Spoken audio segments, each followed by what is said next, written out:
Man, in this world, in this day, in this age, in this career that you guys have all chosen, it's almost impossible to be able to have a traveling healthcare professional career without getting terminated. I mean, it just really is. We're going to talk about some of the reasons why people get terminated. This episode is really going to focus on how you feel and to talk to you about maybe just understand it's part of the business. But we're going to talk a lot about this today because it's very, very common. Got a couple of episodes that are going to deal with termination. This one is really more about you guys and understanding it's a business and this is the way our world works. We're going to talk extensively about terminations this week, and it's actually called The Effects of Being Terminated on this week's edition of Travel Evolved.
It's Travel Evolved. I'm Mark Holloway. Welcome to the episode, everybody. Thank you so much, so very, very much for joining me.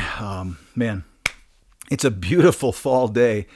It is obviously November when we're releasing this, late November actually. And man, I couldn't be more excited about just everything. In general, our industry, yeah, we've got some hiccups, some things that we're dealing with. I think from a clinical standpoint, which you guys know I can't really talk that intelligently about, nor should I. 22 years of talking to you guys, I have some clinical ability. Unfortunately, I'd like to be able to think I actually do, just through books and through osmosis more than anything else. But career-wise, industry-wise, future of healthcare travel, man, things are really, I think, looking good. I think looking positively. We've talked a lot about this in the last couple of months, really, how the industry is changing, but how it's still staying the same. And I think that applies today. But today, like I said, I really want to talk about termination on the intro, and I mentioned that. It's something we're going to delve into and I'm going to dedicate a number of episodes, about 3 actually, to different aspects of termination. So today I'm going to kind of give you a little bit of an overview. I'm really going to talk a lot about what it does to you, some of the reasons why, and really just kind of cutting through the BS and really talking about the supply, the demand, the economics, the finances, the politics, if you will, of hospitals and how they work and long-term care facilities and facilities in general. So we're going to jump into that. But again, as always, I really want to take just a few minutes and really thank everybody for the feedback we're getting at Travel Evolved, the incredible number of people that have found us and discovered us. It's not from lack of trying. I know my team has got my face out there on everything. It's kind of obnoxious, to say the least.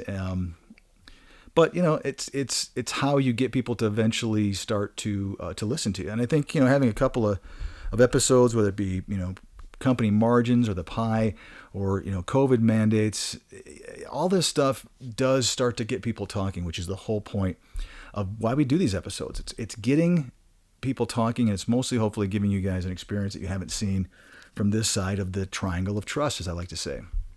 Again, you can get a taste of it. If any of you have ever stopped being a healthcare professional and or came from or went and worked for a company, there's a lot of recruiters, so to speak, that I should say that have been travelers before in the past. If you've gone back into traveling again, you guys know a lot about how this stuff works, and I'm right about all the stuff I say. But the whole idea of Travel Evolved is really talk to those of you that don't have that incredibly unique opportunity. I don't know anybody that actually was a healthcare professional, got into our side of the industry and recruited or owned an agency and then got back into it. Usually once you get in this side, it's, again, I've always said you guys are very underappreciated. And I think any career that gets you away from healthcare oftentimes is kind of like, oh man, what was I doing? I mean, I just believe that. You guys are saints. You guys have a very unique motivation. Most of you guys are motivated by helping other people. And that's you may think that's common, but it actually is kind of unique, I think. It's certainly not as common as helping yourself in our world, but that's just the way I think you guys are wired. And it's a wonderful aspect I hope never changes for you. But unfortunately, getting a taste of what this side of the desk can bring and help to you I think is something that I've always said is just lacking in our industry. So thank you all so much. I've had a lot of incredible amount last probably month of people reaching out to me. I've been able to talk to quite a few people directly. My day's been getting busier and busier, so sometimes I can't. It really depends upon the day. But I've been able to chat with some of you just because it happened to be, hey, I've got an hour and there's nothing going on, so hey, I got someone that wants to talk to me. Boom, here we go. And it's been really motivating, really insightful, the things that you guys are telling us, things you guys are like, that you don't like about Travel Evolve. There's not a lot you guys haven't said you haven't liked. I'm sure, like I've said many times on different social media, I know I'm not everyone's cup of tea. I am very opinionated. I am strong-minded. I'm strong-willed. And for some, that comes across differently than I intend it to. But I don't know how to do this without sounding the way I sound. For those of you who know me personally, it's a different personality when you're talking to me. I can't be this directive. But I've got an hour roughly to hold your attention, to get the points across, and sometimes I know it comes off a little salty, and that's just the way it is. I don't know how to fix that or change it, and I can't, and I'm not going to. So we're going to continue that theme and go down that road. Today, really, like I said, I want to talk a lot about the effects of being terminated on you, because I guess I'll just throw this out there to start this episode out with. For the most part, I have learned in 22 years, for the most part, and I want you to really hear this, I find it's oftentimes not the traveler's fault. Now, that may surprise a lot of people. Yes, there are some travelers who shouldn't be traveling. There certainly are some travelers who shouldn't be in healthcare at all for a variety of reasons, but that's no different than any other profession on the planet. There are people who aren't good at what they do, and they think they are. There are people that have, their time has come, or they haven't caught up or stayed up with technology or with the trends, and that's just real. In healthcare, what I have found is that being terminated from one facility, the first thing I'm going to say is you cannot let that mess you up mentally. And I've seen it. I've had really good friends of mine who have never been terminated, miraculously, over the last couple of years have said, I'm getting terminated frequently now. And I think it's because I'm bullheaded, I'm strong on opinion, and I'm actually probably intimidating that manager. Yes, absolutely. I know you. And I know exactly what you're talking about. So the first thing is that understand you are not alone in being terminated. I think everyone feels that way. I don't care if you're terminated from working at a 7-Eleven or your paper route to being terminated for what you guys are doing. No one feels great if they're terminated. It just probably isn't a very great feeling to say, wow, someone didn't think I was good enough to be here for whatever reason. All right, so that's real. I mean, I think it wouldn't be a good episode if I didn't bring up the fact that I understand that would totally suck, and there's almost no way to not sit there and be introspective or self-respective and say, what have I done wrong? What could I do better? We're going to talk about that a little bit as we move on, but I do understand that no matter what I say today, or no matter how many of your peers prop you up, or anybody that's a coworker, or your family, or your members, or people that know you, your spouse, your significant other, you still are going to have those feelings that, man, I'm just not. This particular facility may not have thought I was good enough at doing my job. I don't have any great advice for that, except for you just got to pick yourself up and know better than that.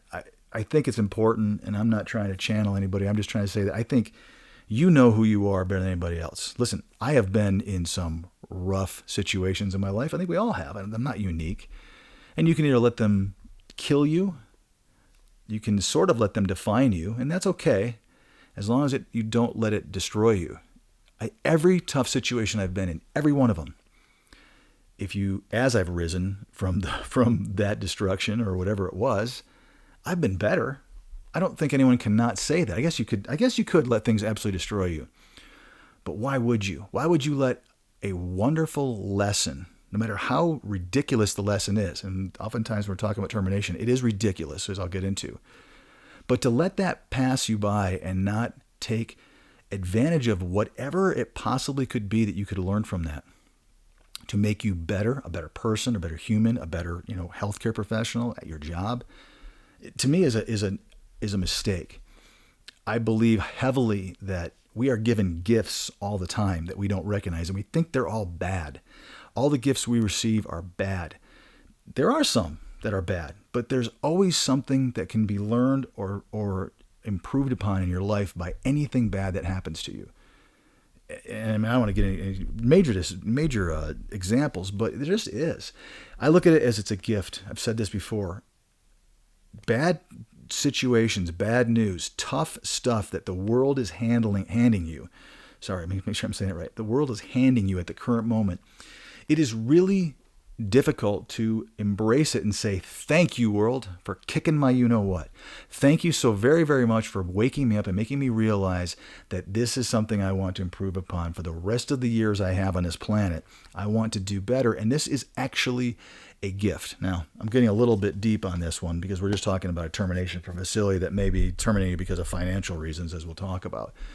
But even then, there is an example and something that you can learn from. Maybe, as I've said repeatedly, maybe stop going for the absolute highest paid positions out there. People ask me every day, do you have this? Do you have this? This is high paying. I'm going, no, I don't have that one. I have that one.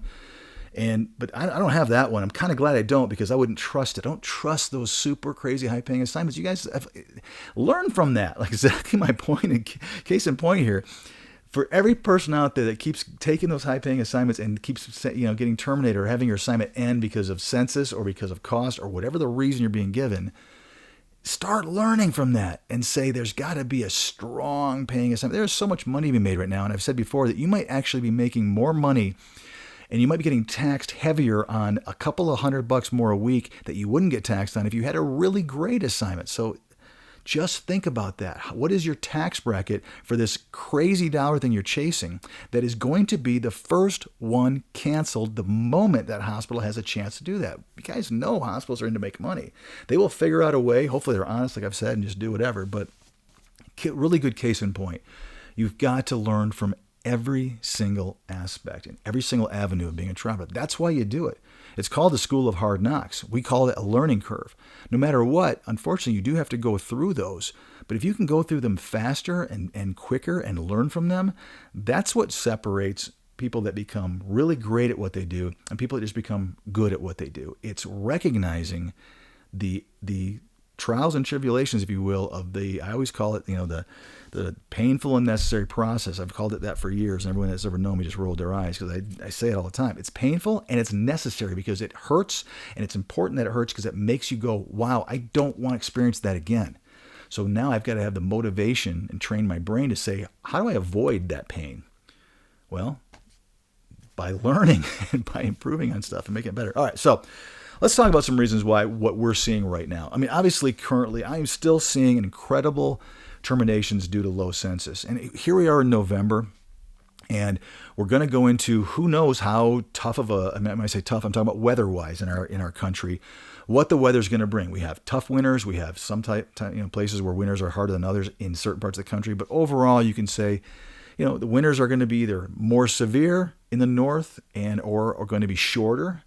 There will be a point where whatever potentially seasonal job you're taking, there is a really good high chance that it will be ended based upon the fact that if and when in the spring things start to get warmer sooner, or who knows what, very next thing you know, if that census starts to decrease at that facility, especially those that are jumping after those seasonal type assignments, there's a good chance you're going to get terminated for it. Matter of fact, one of the biggest vendors in the country actually has, and it's nice they do, is they have it in their contract. They can cancel an assignment at any point with a 2-week notice. And what's really wild, I've said this before, is that a lot of travel recruiters don't even know that about their own system.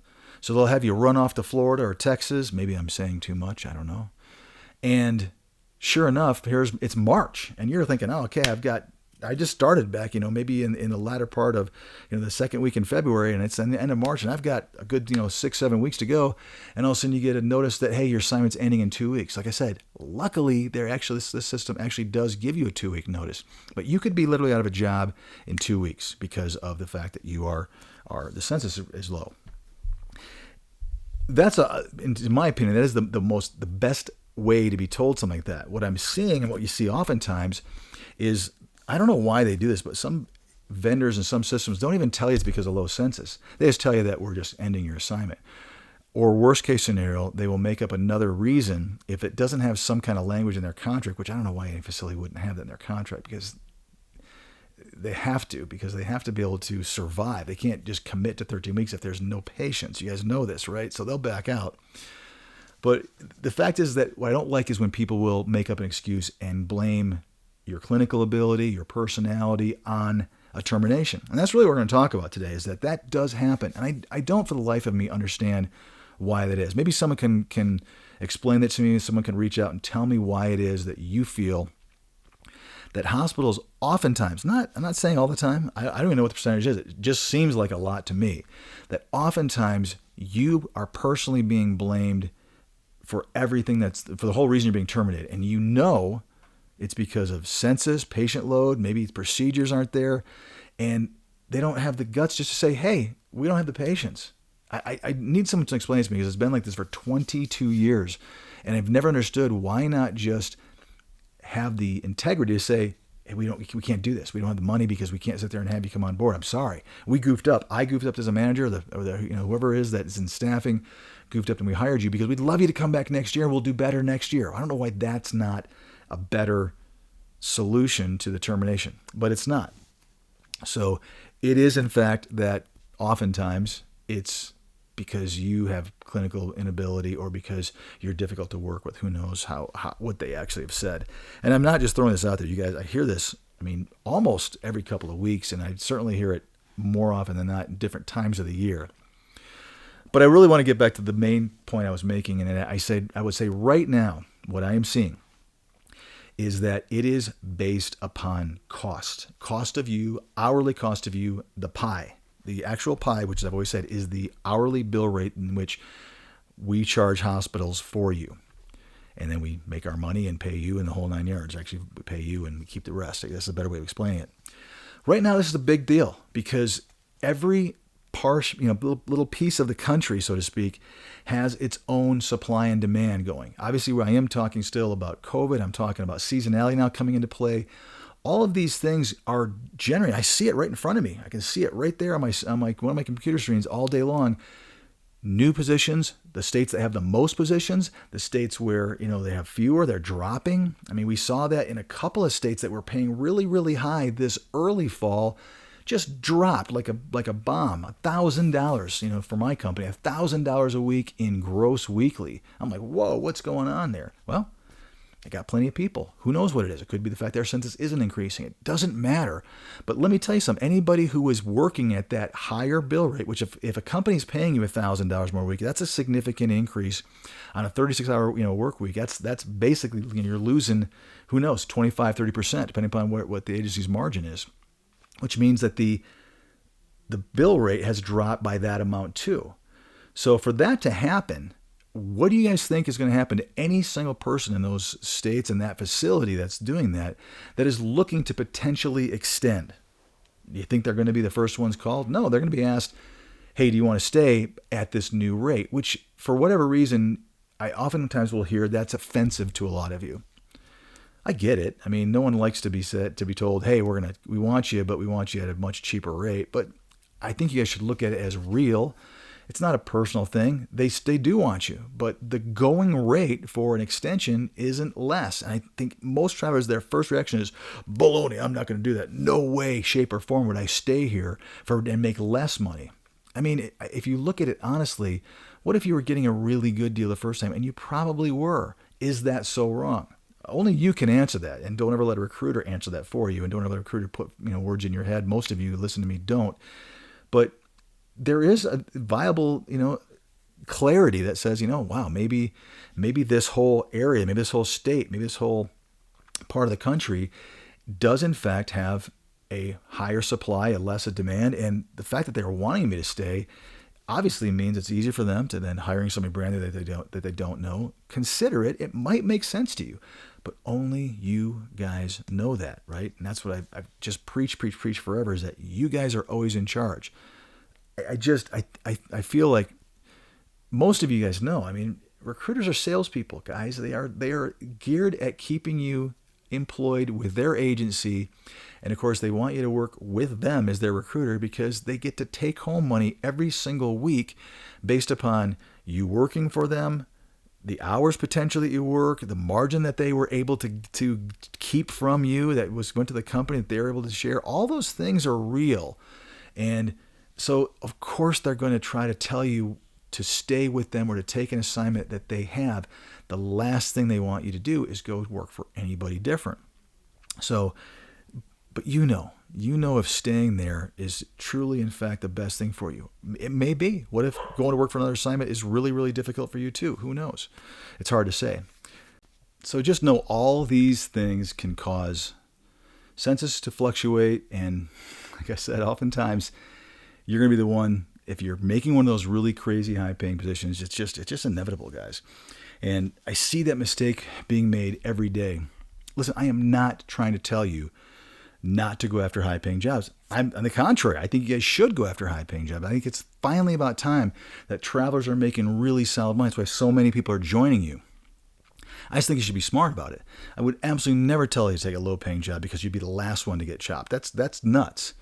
But just consider the fact that, if go for those high paying jobs, just know that you could be out of work, and the weeks that you're out of work could, in fact, affect your yearly income, as opposed to taking something that's really, really solid and high, but not the highest paid there is out there. It's just a concept that I've never had to talk about before until this last, year and a half or so.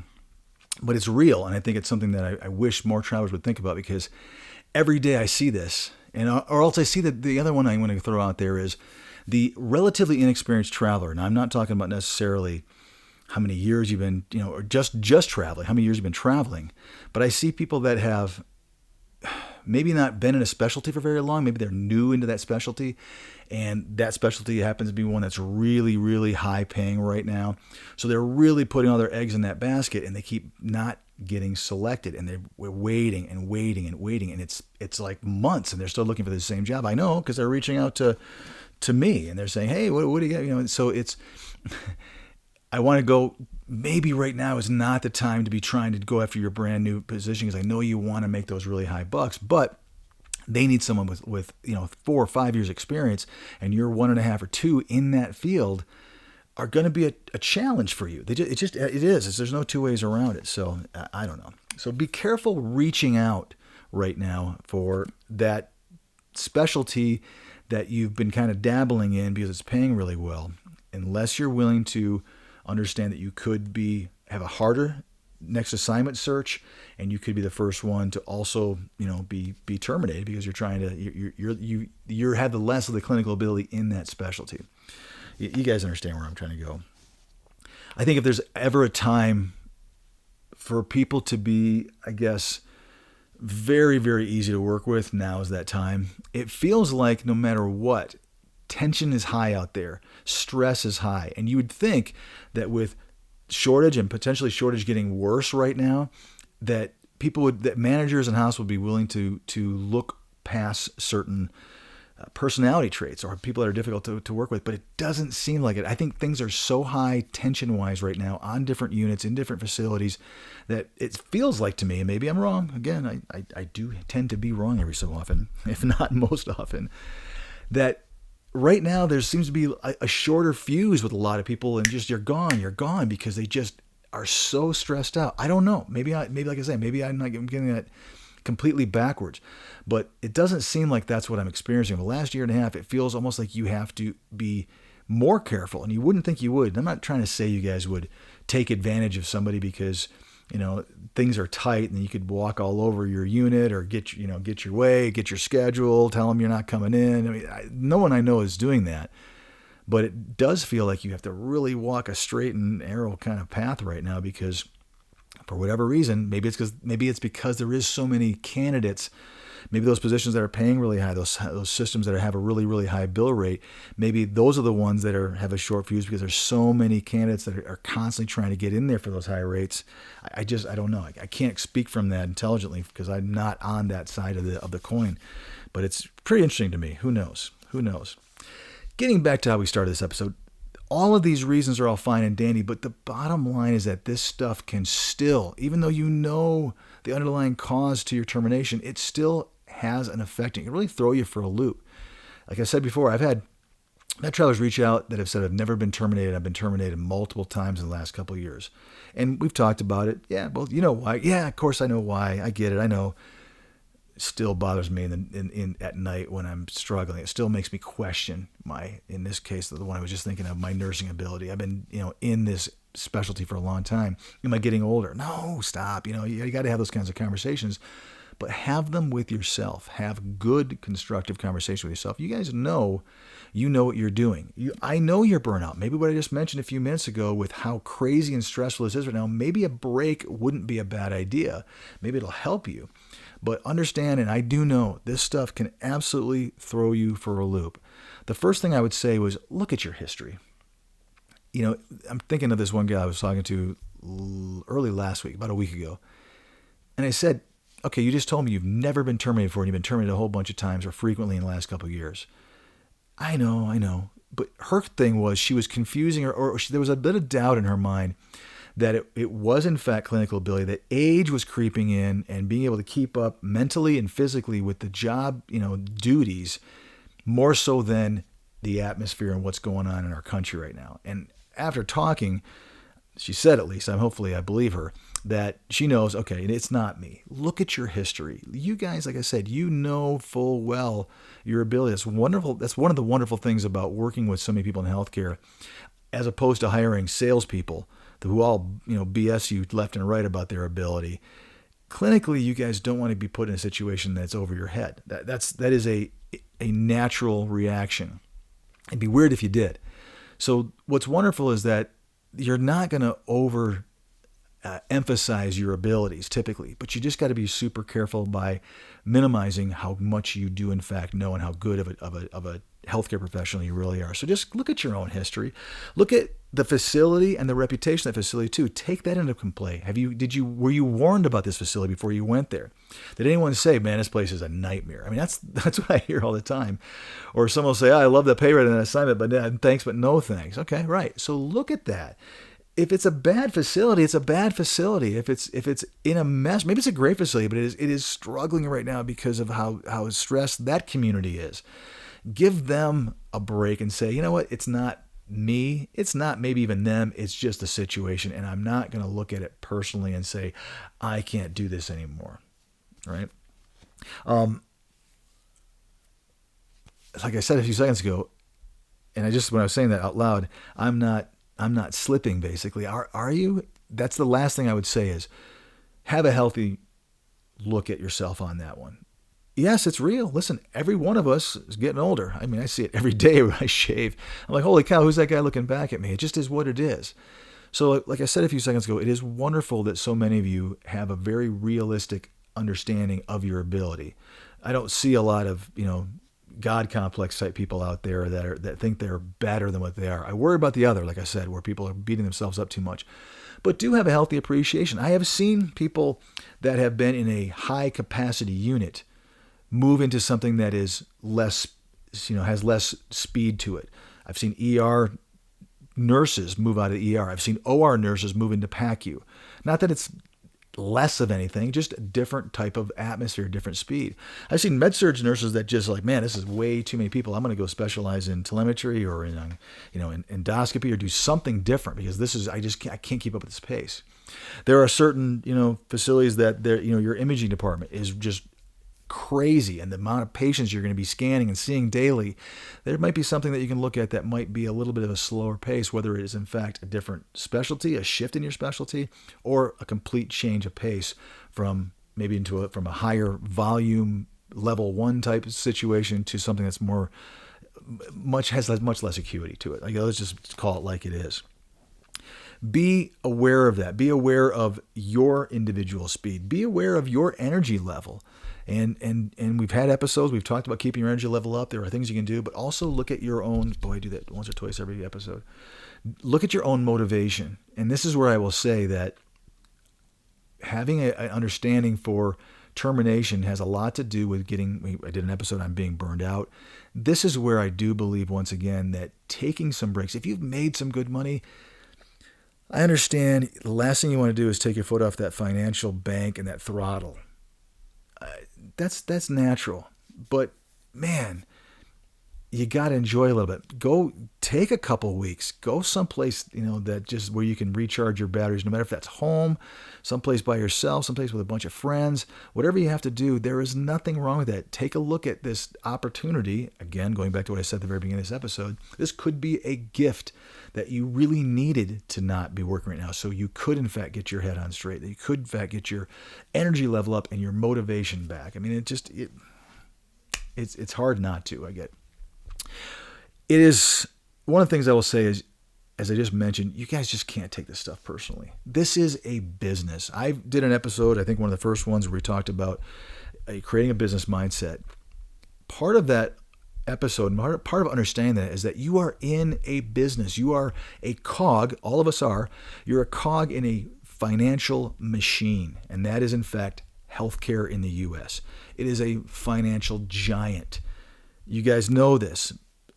I hope that most of you do. If you don't, it is really a big giant. It is a humongous industry, and there is huge dollars pushing this.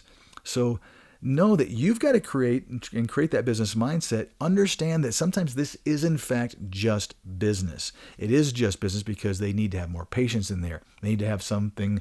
They need to pay you less. They need to have more of you. They can't do overtime. They can't, adhere to that 48-hour guarantee that you signed on for, and they've got to go down to 36, and you're offended that you don't want to do that anymore. These are all parts of this machine where the two different sides are trying to come up with the cheapest way to staff and the most expensive way that I can make money and the best, income for me. It clashes, and it clashes sometimes badly. So you got to look at this from, it is just business. And that's really hard because most of you are not business mind people. And there's nothing wrong with that. We're trying to help you become that because this is a different career. But you didn't get into healthcare typically as you wanted to be in business. But now you are. You're in business for yourself. So part of that is understanding this is just part of business. Every day there are things that I cannot take personally because it's just business. And I get it. It's hard. You got to get your ego involved. You get your feelings hurt. It's just business, right? So just, I guess, keep it that way. You're a business. It's a business. Move on to your next business venture, right? So think about the shift, right? There are shifts that are happening right now. Right now is a really wild time. We have a season, as we say. I mean, I lived in Florida for, how many, 12 years, 13 years? They call it the season down there. The season is upon us. It is coming up. Now, I happen to be in Colorado, and if you can see behind me, the leaves are off the trees, but it is like 65 degrees out there today. It is a crazy, wonderful, beautiful day, and it's sunny, and it's great. I mean, we haven't had a couple of flurries for a second. There's been one drop of snow this year. So very, Indian summers, I like to say. It's very unique. There is not a lot of precipitation going on. It's drier than the heck out there right now. But if this is like this everywhere else in the country, I honestly haven't really not been paying attention. That would tell me that the season is slow. It's probably not happening yet. I do see that we are starting to get a lot of the first of the year positions in some of those warmer states where the census starts to increase. But again, it really is going to depend upon how long the season is, when it actually gets here. We've got cold and flu, hopefully, coming, not hopefully, but cold and flu will actually, could have a bearing on, it always does, on the level of acuity that's needed around the country, whether it's down south, up north. Typically while colds and flus aren't as prevalent with a lot of the vitamin D and vitamin E that's going on out there in the world when you are getting sunshine and all the good things that are for you. But if everyone's running down, then the census are down there, it does create vacancies for places where it's not. So all of this stuff is coming into play. You've got COVID. You've got states that are doing very, very well. I've heard there are states that are starting to see increases in it again. So All of that, seasonality, sickness, what's coming up, economics with who can afford to, go and rent places. If you're retired and you're on a fixed income, you may not be able to afford this year to go and rent a place someplace else in Texas or Florida like you have in the past. All of this stuff is melding together to create a really, really unique, basically holiday season that we're approaching right now. It is bizarre.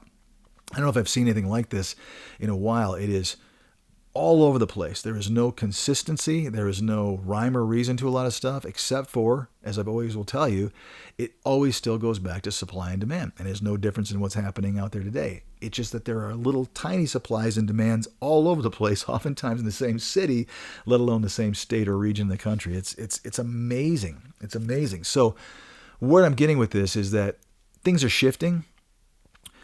Potentially think about shifting along with it, right? If you've been terminated, do a shift like we talked about. Change your specialty, change your location, change your head, but shift along with all the different nuances that are happening and recognize that you just can't. It drives me nuts when I've got people call me or text me and say, hey, this is what I'm looking for. And I'm like, well, I get it, but that's what you were looking for 3 months ago. Start to evolve your own career and have it kind of, rotate around what is happening, the experience that's out there, the supply, the demand, the seasonality, all this stuff that we just were talking about. Understand there will be times when you can go crazy and make huge bucks, and there are times when you're going to have to settle for something and because it's just not there and you need to stay close to home or you have certain reasons why you can't. That's okay. Always think of this, like I always said, as a year-long thing.